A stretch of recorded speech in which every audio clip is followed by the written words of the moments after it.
March 28ರಂದು ನಡುಗಿದ ಭೂಮಿ. ಮಯನ್ಮಾರ್ ಥೈಲ್ಯಾಂಡ್ನಲ್ಲಿ ಸಾವಿರಾರು ಜನರನ್ನ ಶಾಶ್ವತವಾಗಿ ಮಲಗುವಂತೆ ಮಾಡಿದೆ.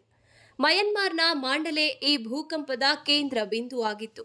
ಮಯನ್ಮಾರ್ ಭೂಕಂಪದಿಂದ ಇದುವರೆಗೂ 1,002 ಮಂದಿ ಸಾವನ್ನಪ್ಪಿದ್ದು, ಇನ್ನು 2,376 ಮಂದಿ ಗಾಯಾಳುಗಳಾಗಿದ್ದಾರೆ ಎಂದು ಅಧಿಕೃತವಾಗಿ ಹೇಳಲಾಗಿದೆ.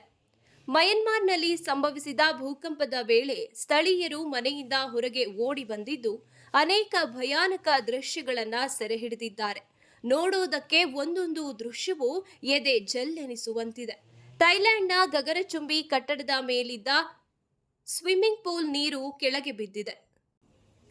ಈ ವೇಳೆ ಸ್ವಿಮ್ಮಿಂಗ್ ಪೂಲ್ನಲ್ಲಿ ಸುಂದರಿ ಜೊತೆ ಮಲಗಿದ್ದ ವ್ಯಕ್ತಿಯೊಬ್ಬ ಜೀವ ಉಳಿಸಿಕೊಳ್ಳಲು ಓಡಿ ಹೋಗಿದ್ದಾನೆ. ಅಮೆರಿಕದ ಕೆಲ ಏಜೆನ್ಸಿಗಳು ಮಯನ್ಮಾರ್, ಥೈಲ್ಯಾಂಡ್ನಲ್ಲಿ ಅತಿ ದೊಡ್ಡ ಅನಾಹುತ ಸಂಭವಿಸಿದ್ದು, ಭೂಕಂಪಕ್ಕೆ ಸಾವನ್ನಪ್ಪಿದವರ ಸಂಖ್ಯೆ 1,000 ಅಲ್ಲ 10,000ಕ್ಕೆ ತಲುಪಬಹುದು ಅನ್ನೋ ಲೆಕ್ಕಾಚಾರ ಹಾಕಿದ್ದಾರೆ.